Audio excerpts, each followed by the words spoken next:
Chill Audiobooks presents The Adventure of the German Student, published in 1824 by Washington Irving, read by James Ross Spencer. The Adventure of the German Student.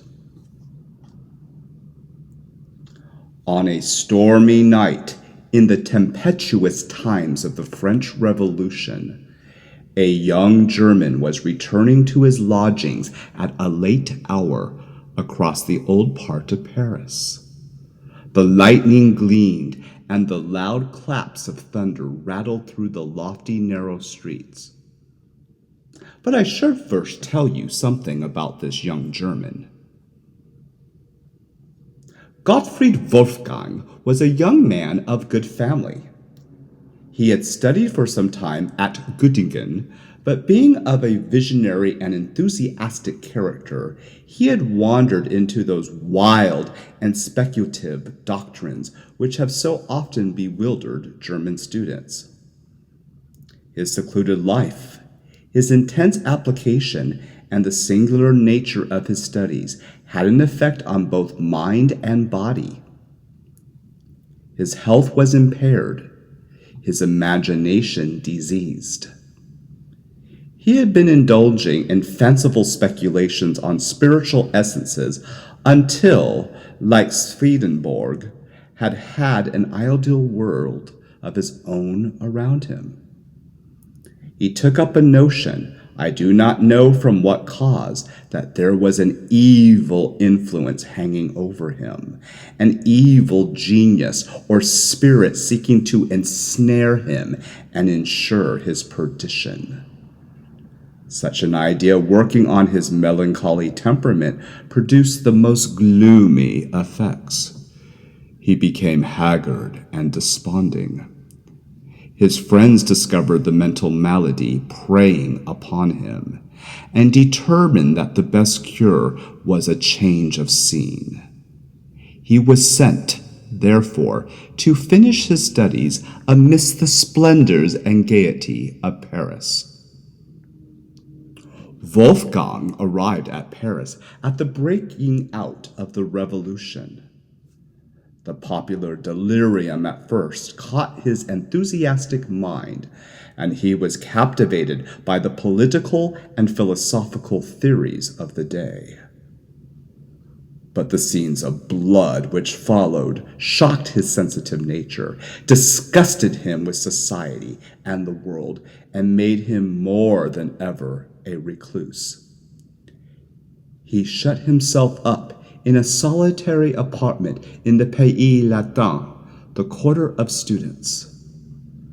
There, in a gloomy street not far from the monastic walls of the Sorbonne, he pursued his favorite speculations.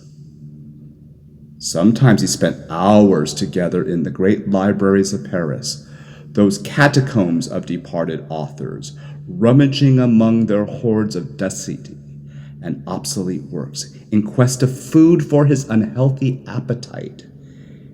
He was, in a manner, a literary ghoul, feeding in the charnel house of decayed literature. Wolfgang, though solitary and recluse, was of an ardent temperament, but for a time it operated merely upon his imagination. He was too shy and ignorant of the world to make any advances to the fair, but he was passionate admirer of female beauty, and his lonely chamber would often lose himself in reveries on forms and faces which he had seen, and his fancy would deck out images of loveliness far surpassing the reality. While his mind was in this excited and sublimated state, a dream produced an extraordinary effect upon him. It was of a female face of transcendent beauty. So strong was the impression made that he dreamt of it again and again. It haunted his thoughts by day, his slumbers by night. In fine, he became passionately enamored of the shadow of a dream. This lasted so long that it became one of those fixed ideas which haunted the minds of melancholy men and are at times mistaken for madness. Such was Gottfried Wolfgang, and such his situation at the time I mentioned. He was returning home late one stormy night through some of the old and gloomy streets of the Marais, the ancient part of Paris. The loud claps of thunder rattled among the high houses of the narrow streets. He came to the Place de Grève, the square where public executions are performed. The lightning quivered about the pinnacles of the ancient Hôtel de Ville and shed flickering gleams over the open space in front. As Wolfgang was crossing the square, he shrank back with horror at finding himself close by the guillotine. It was the height of the reign of terror, when this dreadful instrument of death stood ever ready, and its scaffold was continually running with the blood of the virtuous and the brave. It had that very day been actively employed in the work of carnage, and there it stood in grim array amidst a silent and sleepy city, waiting for fresh victims. Wolfgang's heart sickened within him, and he was turning, shuddering, from the horrible engine, when he beheld a shadowy form cowering, as it were, at the feet of the steps which led up to the scaffold. A succession of vivid flashes of lightning revealed it more distinctly. It was a female figure, dressed in black. She was seated on one of the lower steps of the scaffold, leaning forward, her face hid in her lap, and her long disheveled tresses hanging to the ground, streaming with the rain which fell in torrents. Wolfgang paused. There was something awful in this solitary moment of two. The female had the appearance of being above the common order. He knew the time to be full of vicissitude, and that many a fair head, which had once been pillowed on down, now wandered houseless. Perhaps this was some poor mourner who the dreadful axe had rendered desolate, and who had sat here heartbroken on the strand of existence, from which all that was dear to her had been launched into eternity. He approached and addressed her in the accents of sympathy. She raised her head and gazed wildly at him. What was his astonishment at beholding, by the bright glare of the lightning, the very face which had haunted him in his dreams. It was pale and disconsolate, but ravishingly beautiful. Trembling with violent and conflicting emotions, Wolfgang again accosted her. He spoke something of her being exposed at such an hour of the night and to the fury of such a storm, and offered to conduct her to her friends. She pointed to the guillotine with a gesture of dreadful signification. "I have no friend on earth," she said. "But you have a home," said Wolfgang. "Yes, in the grave." The heart of the student melted at the words.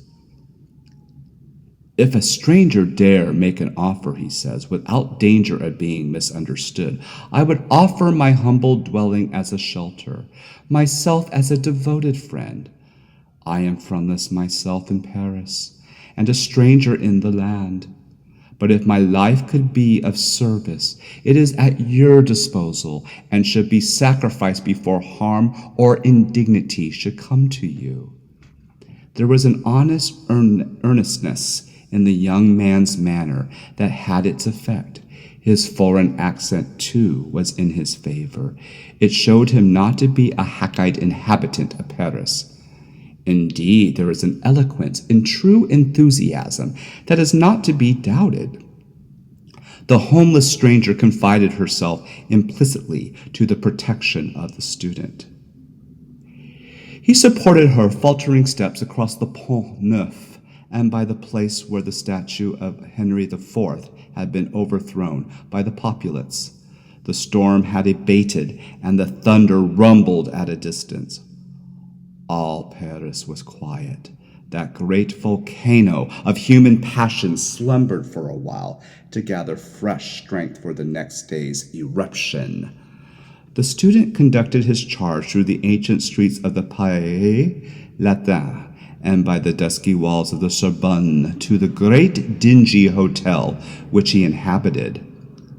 The old portress who admitted them stared with surprise at the unusual sight of the melancholy Wolfgang with a female companion. On entering his apartment, the student, for the first time, blushed at the scantiness and indifference of his dwelling. He had but one chamber, an old-fashioned saloon, heavily carved and fantastically furnished with the remains of former magnificence, for it was one of those hotels in the quarter of the Luxembourg Palace, which had once belonged to nobility.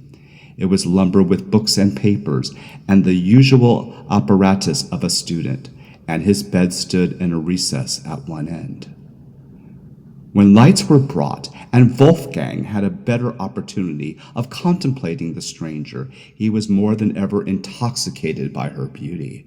Her face was pale, but of a dazzling fairness, set off by a profusion of raven hair that hung clustering about it.